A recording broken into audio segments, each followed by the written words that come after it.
तो ये 56 लाख लोग है कौन?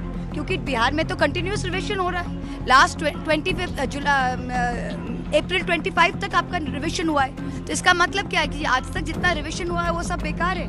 और आप कह रहे हैं, फिर जो इलेक्शन कमिश्नर है वो कह रहे हैं कि आप क्या चाहते हैं कि इलीगल एलियंस वोट दे। अरे भाई साहब, आपका जो बॉर्डर है वो तो मिनिस्ट्री ऑफ होम अफेयर्स देखता है। इन्फिल्ट्रेशन का जिम्मेवारी मिनिस्ट्री ऑफ होम अफेयर्स है। होम मिनिस्टर को रिजाइन करना चाहिए। अगर होम मिनिस्ट्री ये कहना चाहती है कि 56 लाख पीपल बिहार में इलीगल्स है, फॉरेनर्स है, सिटीजन्स नहीं है, तो ये आए कहाँ से? तो आप बॉर्डर पर क्या कर रहे हैं? आप इस्तीफा दे दो। उपराष्ट्रपति जगदीप धनखड़ के बाद अब शाह देंगे अपने पद से इस्तीफा।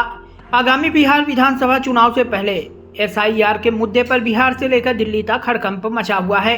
पहले तो संसद का मानसून सत्र ठीक से नहीं चल पा रहा, उसी बीच उपराष्ट्रपति जगदीप धनखड़ ने अपने पद से इस्तीफा देकर सियासी पारा और बढ़ा दिया। उनके इस्तीफे को लेकर विपक्ष ने सत्ता पक्ष को सवालों के घेरे में खड़ा ही किया था कि विपक्षी सांसद महुआ मोइत्रा ने SIR पर तीखा हमला बोलते हुए केंद्रीय गृह मंत्री अमित शाह पर निशाना साधा और उनसे उनके इस्तीफे की मांग कर डाली।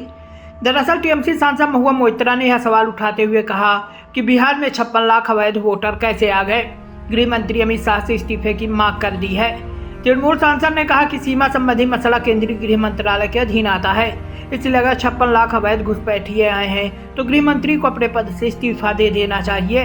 बता दें, मीडिया से बातचीत में TMC सांसद महुआ मोइत्रा ने स्पष्ट कहा कि अगर केंद्र सरकार सोचती है कि बिहार में 56 लाख लोग घुसपैठ करके आ गए तो गृह मंत्रालय क्या कर रहा था, यह गृह मंत्री की जिम्मेदारी है और उन्हें रिजाइन कर देना चाहिए।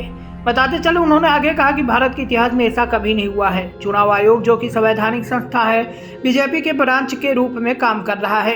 चीफ इलेक्शन कमिश्नर बीजेपी के प्रवक्ता की तरह बोलते हैं। 24 घंटे में लापता वोटरों की संख्या 11,000 से बढ़कर 1 लाख से भी ज्यादा हो गई।